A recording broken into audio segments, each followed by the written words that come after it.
In recent days, there were no reports about any strategically important successes by any side in Ukraine. On most of the front lines, the Russian advance was almost stopped or slowed down by the fierce resistance of the armed forces of Ukraine. Bloody street fighting continues in the city of Mariupol, where the DPR mop-up operation continues. According to the estimates shared by the DPR, about half of the 14.5 thousand AFU personnel are still active in the city. Weeks after the city was blockaded, clashes are breaking out all around the city. The large industrial facilities of the Azovstal are still under the Azov control. Chechen forces deployed to take control of the plant are yet to report any victories.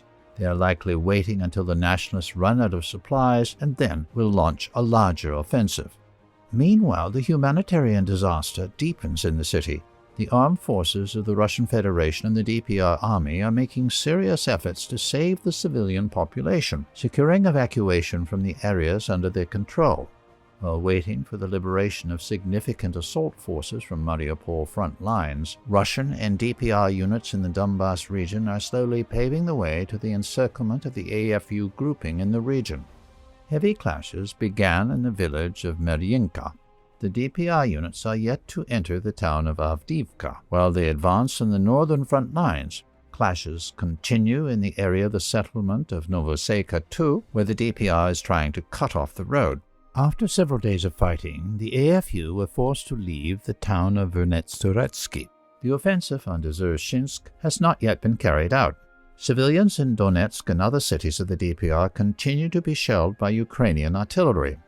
The city of Ugledar remains under AFU control, but it is close to being cut off from all directions. The Russian troops are approaching the settlement of Velikaya Novoselka from the south and also push through the defense of the AFU in the settlement of Novomikhailovka.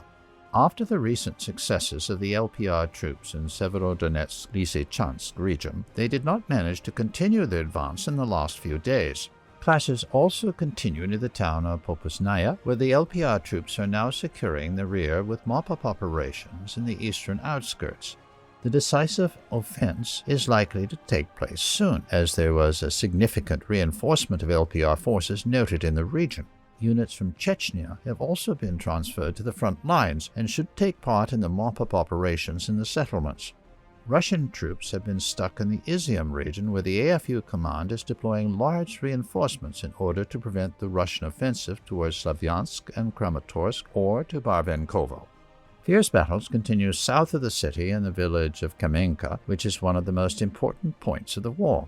The AFU has deployed 2 more motorized rifle battalions in the village, but their maneuvers are limited by heavy artillery shelling and airstrikes of the Russian aerospace forces. The Russian aerospace forces increased their attacks on the supply lines of the AFU grouping in Donbas, including ammunition depots, fuel stocks, etc. The railway station of Pavlograd, which is one of the largest AFU supply hubs in the Donbas, was destroyed. Attacks in the Slavyansk-Kramatorsk area intensified.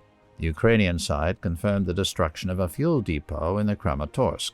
The mayor of the city accused local residents who shared photos of Ukrainian fuel trucks in the area online. The conflict in Ukraine has finally entered the stage of a war of attrition. Russia is still striving to minimize the threat for civilians and damage to key civilian infrastructure facilities. Such Russian tactics are actively used by the Ukrainian side.